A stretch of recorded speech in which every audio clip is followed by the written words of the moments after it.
series, he insisted. Stan didn't hesitate to take him up on his offer and together with Steve created a series for Marvel's new official superhero.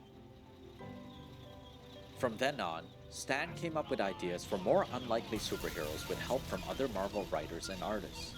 Over the next few years, the group managed to introduce several new superheroes, most notably Thor, Ant-Man, X-Man, Iron Man, Doctor Strange, Daredevil, Black Widow, and Black Panther.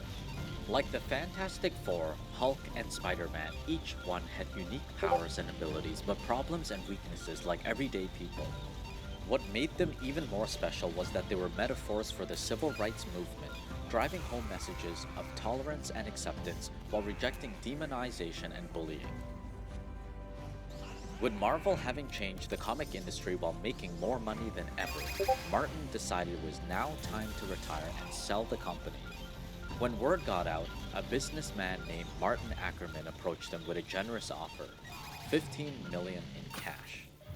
Martin Goodman agreed to accept his offer under one condition: Stan had to remain in charge. Martin Ackerman obliged, and Stan was promoted to publisher. As Marvel's new publisher, Stan began to think of fresh ideas for the company beyond new, unlikely superheroes. He wanted to bring Marvel's characters to life in ways that had never been done before, getting them featured on TV and in movies. Fortunately, it wasn't long until his ambitious plans would come to fruition. Marvel soon negotiated a deal that involved licensing the characters with the largest and most profitable studio in Hollywood, Universal. Not long after, Universal decided to create a TV series featuring the Hulk.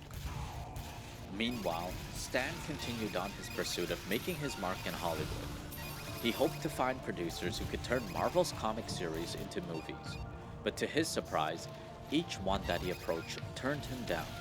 At the time, producers believed it would be too difficult to show drawn comic actions using real actors. Yet, somehow, DC still managed to beat Marvel in getting to the silver screen and made a fortune. Their movie, Superman, brought in $300 million worldwide and became the 6th highest grossing film ever. Rather than be disappointed, Stan was thrilled. Producers were now convinced that superhero movies could work.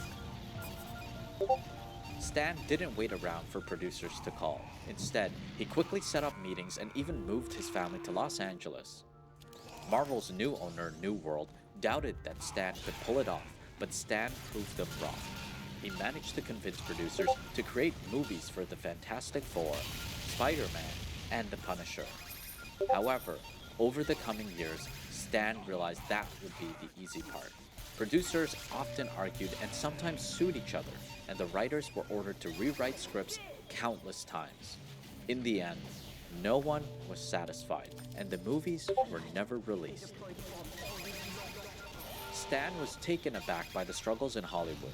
He would soon discover that was the least of Marvel's worries. After Marvel's new owner, Ron Perlman, took the company public, it began to acquire several businesses to diversify the company, all of which cost $700 million.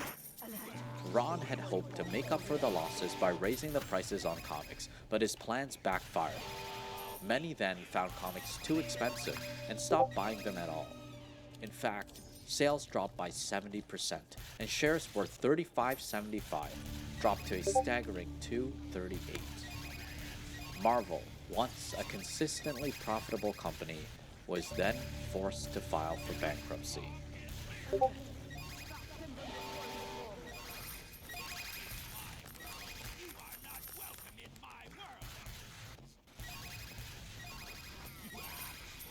Carrying Marvel's legacy was now beyond Stan and even Ron's control.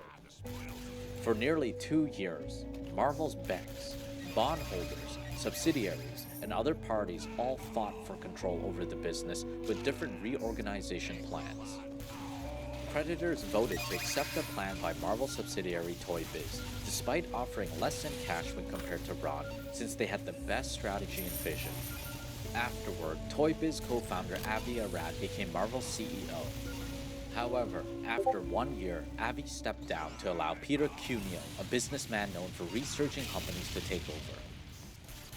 Meanwhile, Avi became Marvel's chief creative officer and set out to revive the company's film division, Marvel Studios.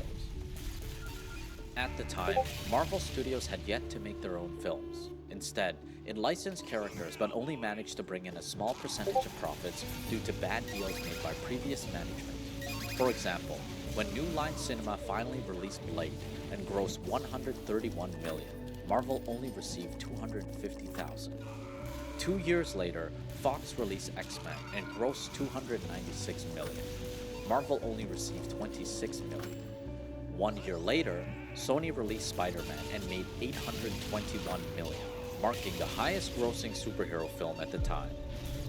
Marvel only received $10 million and 5% of the gross box office revenue. After decades, Hollywood had finally recognized the true value of Marvel's characters. However, it came at the cost of devaluing its assets and heading towards more financial struggles. It was difficult for Marvel to watch the very people who doubted them cash in on their most valuable assets while they struggled to make payroll, even for outsiders like David Mason. David was a talent agent who previously worked for the CAA and Disney and recognized that Marvel had untapped potential, so much that he pitched Avi an idea to help improve the company's returns. Turn Marvel Studios characters in films